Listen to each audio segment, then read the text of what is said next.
성도들 중에는 신앙의 주 관심사를 하나님이 제공하시는 육체의 은혜와 물질적인 축복에만 국한시키고 하나님께 매달 때가 있습니다. 그러나 이러한 신앙의 스타일은 복의 근원이신 하나님 위의 것을 추구하는 것으로 엄밀히 따져서 우상을 섬기는 것입니다. 또한 하나님이 제공하시는 것에만 자기 마음을 둔다면 그 신앙은 상당히 이동적일 수밖에 없습니다. 본문의 아브라함도 초기에는 바로 이러한 신앙생활을 하였기에 후손들이 밤하늘의 별처럼 셀 수 없이 많게 될 것이라는 하나님의 약속하신 바가 오랫동안 성취되지 않자 실망을 금할 수 없었습니다.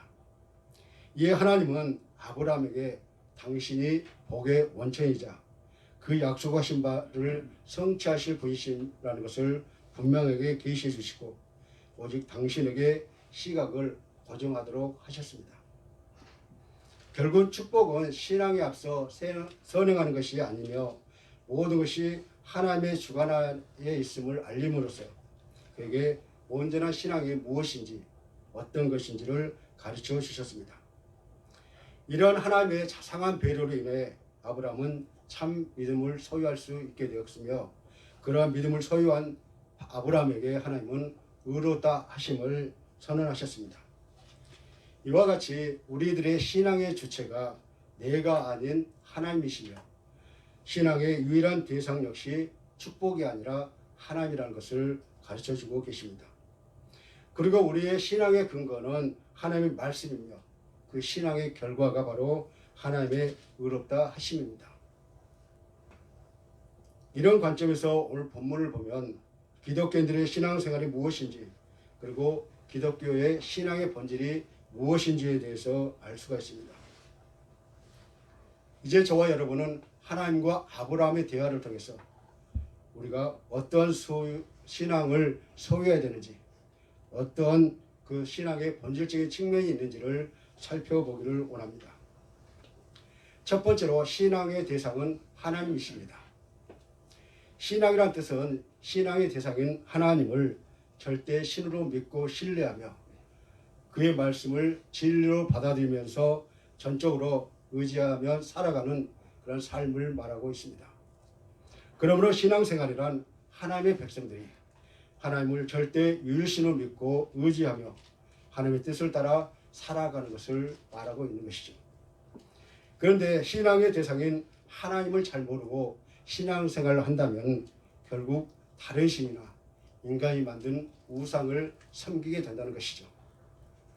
하나님과 예수님을 아는 것은 오직 하나님의 말씀이 기록된 성경을 통해서만 알 수 있기 때문에 그 외에 다른 방법으로 하나님을 찾는 것은 매우 위험한 일이며 잘못된 신앙의 결과를 가져올 수가 있습니다.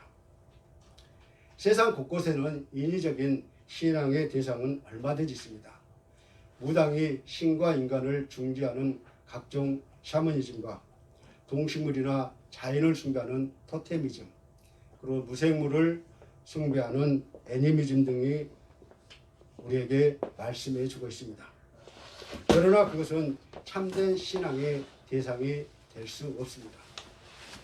참된 신앙의 대상은 인위적이 아니라 스스로 우리에게 찾아오셔서 계시하시고 인간과 관계를 맺으신 성부, 성자, 성령, 삼위일체 하나님이십니다. 그러므로 하나님을 믿되 삼위일체신 하나님을 믿어야 성경적인 기독교의 신앙이라고 할 수 있습니다. 삼위일체라는 표현은 비록 성경에서는 나오지 않는 용어지만 성경의 내용을 잘 표현한 내용이기 때문에 우리가 쓰는 표현입니다. 성부께서는 하늘과 땅을 말씀으로 창조하시고 사람을 자신의 형태로 지으셨으며 우주와 역사를 주관하신 분으로 성경은 소개하고 있습니다. 그분은 인간과 자신을 영적으로 교통하도록 지으셨고 사랑의 본체로서 인류의 죄를 용서하시기 위해서 아들 예수 그리스도를 이 땅에 보내주셨습니다. 성자 예수 그리스도께서는 하나님의 아들이며 인류의 죄를 지시고 십자가에 달리신 구세주로서 죽은 지 사흘 만에 부활하신 분으로 성경은 기록하고 있습니다. 성령께서는 하나님의 영이시요 그리스도의 영이시며 보혜사라고도 불리우는데 그리스도인들이 거듭나도록 도우시고 하나님의 말씀을 깨우치도록 감동시키시고 하나님과 그리스도의 사이에 서서 대신 기도해 주시는 분이십니다. 또한 그리스도인들이 인격적으로 성숙하도록 도우시는 분이십니다. 오늘 본문 1절에서 아브라함에게 스스로 나타나셔서 아브라함아 두려워하지 말라. 나는 네 방패요 너의 지극히 큰 상급이라 고 친히 말씀하신 하나님. 그리고 7절에서 나는 이 땅을 내게 주어 소유를 삼게 하려고 너를 갈대아인의 우리에서 이끌어낸 여호와니라 라고 말씀하신 이는 오직 하나님 뿐이십니다. 성경의 모든 부분에 걸쳐서 하나님께서는 자신의 모습을 나타내시면서 인간과 구체적인 계약을 맺으므로 하나님의 홀로 신앙의 대상이심을 보여주고 계십니다. 이사야 44장 6절에 보니까 만군의 여호와가 이같이 말하노라. 나는 처음이요 나는 마지막이라. 나 외에 다른 신이 없느니라 라고 말씀하시면서 인간의 의지와는 상관없이 하나님은 신앙의 대상으로 존재하시며 인간을 다스리고 계시는 것입니다. 그러므로 실로 영원부터 영원까지 지존하시는 하나님만이 우리의 유일한 신앙의 대상이라고 말씀하고 있는 것입니다. 이처럼 기독교 신앙은 성경을 신뢰하지 않으면 도무지 알 수 없는 내용을 믿고 또 믿음으로 받아들이는 것입니다. 이런 내용들은 믿음으로 받아들이고 그 바탕에서 생각하고 소원하고 사는 것이 기독교 신앙생활일 것입니다. 두 번째로는 신앙의 근거는 하나님의 말씀입니다. 신앙의 대상으로 자신을 밝히신 하나님은 이제 구체적인 언약의 말씀을 하십니다. 오늘 본문 1절에 보니까 두려워 말라라고 하셨습니다. 4절에 후사를 주겠다, 상속자를 주시겠다고 하셨고 7절에 기업을 주시라고 말씀하십니다. 아브라함은 이 말씀을 붙잡고 믿었기 때문에 계속적으로 하나님을 신앙의 대상으로 삼을 수가 있었습니다.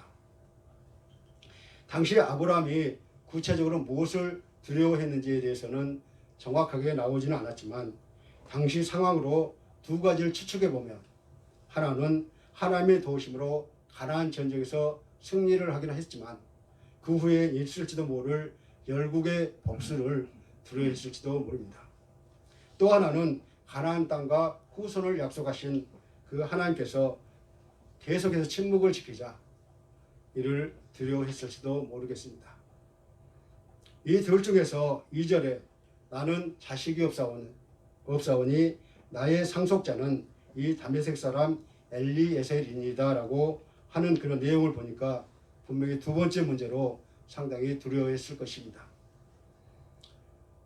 당시 고대 근동에서는 자식이 없는 부부가 재산 상속을 조건으로 노년의 부양과 사후의 장례를 책임질 양자를 입양하는 그런 관습이 있었습니다. 따라서 그때까지만 해도 아브라함에게 자식이 없던 아브라함에게 그 관습에 따라 하나님께서 자기의 집에서 태어나 자란 가장 신임받는 종 엘리에셀을 자신의 후사로 추천한 것입니다. 이 말은 하나님의 뜻을 완전히 이해하지 못한 데서 온 아브라함의 섣부른 판단과 성급한 결정임을 보여주는데 약속을 바라고 기다리는 인내가 그때까지만 해도 아직 부족했던 점을 간과할 수는 없었던 것입니다. 그러나 나는 너의 방패라고 하신 하나님의 말씀 속에는 그 어떠한 환난과 위험 가운데서도 아브라함을 안전하게 보호해주는 힘과 능력이 되겠다는 하나님의 약속이 담겨져 있습니다. 게다가 내가 바로 너의 지극히 큰 상급이라는 말씀은 하나님의 모든 축복의 근원이시며 아브라함에게 약속하신 그 복을 반드시 성취시켜 주시겠다는 하나님의 약속을 보여주고 있습니다. 4절과 5절에 보니까 하나님은 장차 아브라함의 후손이 이루다 셀 수 없을 만큼 번성하고 창대하게 해주시겠다고 강조하고 있는데요.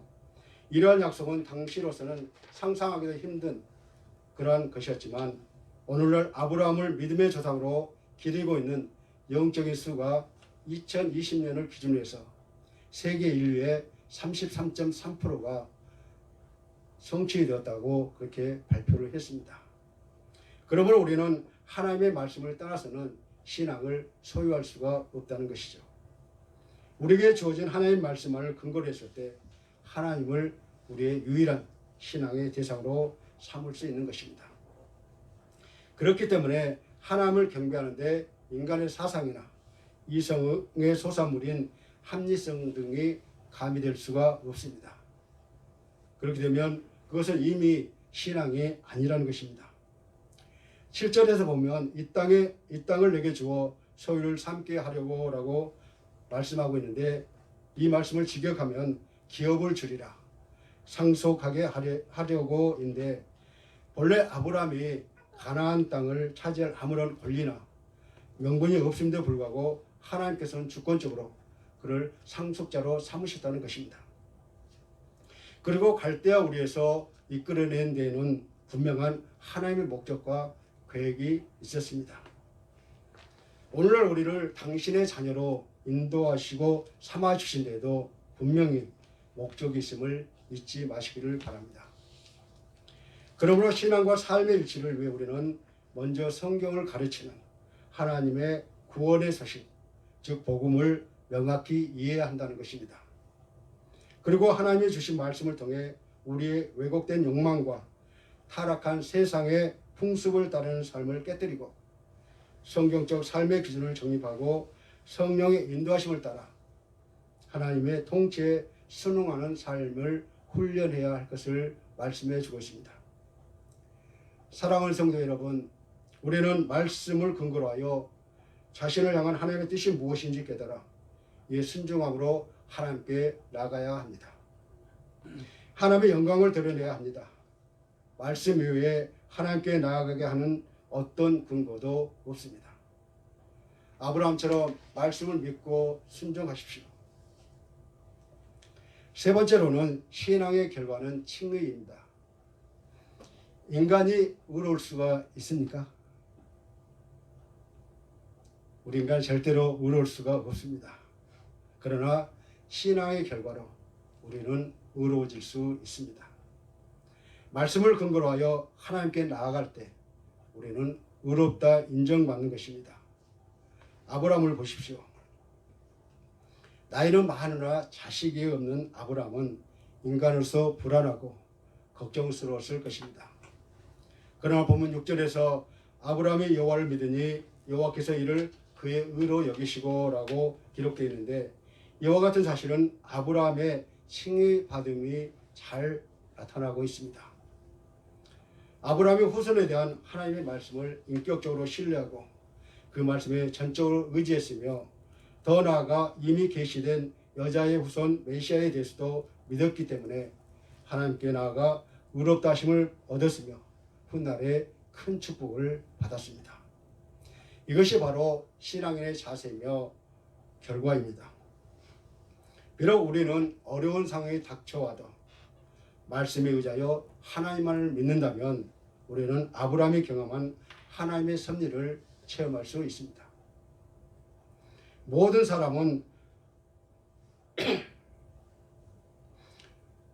여기서 하나님이 의로 여기시다는 말은 의의 옷으로 덧입혀 주셨다고 해석할 수가 있습니다. 모든 사람은 하나님 앞에서 벌거벗은 죄인으로 오직 하나님께서 덧입혀 주시는 의의 옷으로만 그 죄악을 가릴 수가 있습니다.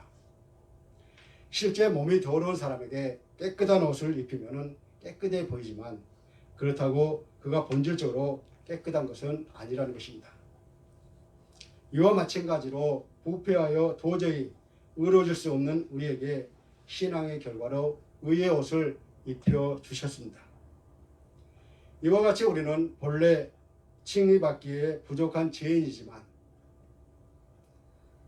하나님을 믿기만 하면 그에게 전가된 하나님의 의로 말미암아 무죄한 상태로 간주됨을 알 수 있는데 본문 6절에 나타난 아브라함의 경우도 마찬가지였습니다. 우리도 우리의 믿음의 결과로 의롭다함을 인정받았습니다. 이것이 바로 신앙의 결과인 것입니다. 로마서 4장 3절에 성경이 무엇을 말하느냐? 아브라함이 하나님을 믿음에 그것이 그에게 의로 여겨진 바 되었느니라라는 말씀을 우리는 기억해야 할 것입니다. 말씀을 맺겠습니다. 오늘 우리는 본문을 통해서 우리의 신앙의 주체가 나 자신이 아니라 하나님이시며 신앙의 유일한 대상 역시 축복이 아니라 하나님이십니다. 신앙의 근거는 하나님의 말씀이며 그 신앙의 열매는 하나님의 의롭다 하심으로 칭함받는 것임을 함께 살펴보았습니다. 무엇보다 우리의 신앙의 주체는 오직 하나님이시며 그 신앙의 대상 역시 하나님이심을 잊지 마십시오. 그리고 신앙의 근거인 하나님의 말씀을 날마다 묵상하시기를 바랍니다. 아브라함이 행위가 아닌 믿음으로 말미암아 하나님의 약속을 받고 하나님으로부터 의롭다 하심을 받은 것처럼 우리가 의롭게 되는 유일한 방법은 믿음이라는 사실을 기억하셔서 신앙의 참된 열매를 맺는 삶을 살아가는 저와 여러분이 되시기를 주님의 이름으로 간절히 축원합니다. 아멘. 오늘 설교 말씀을 내 삶에 적용하기에 나의 신앙생활을 되돌아보며 잠깐 묵상하겠습니다.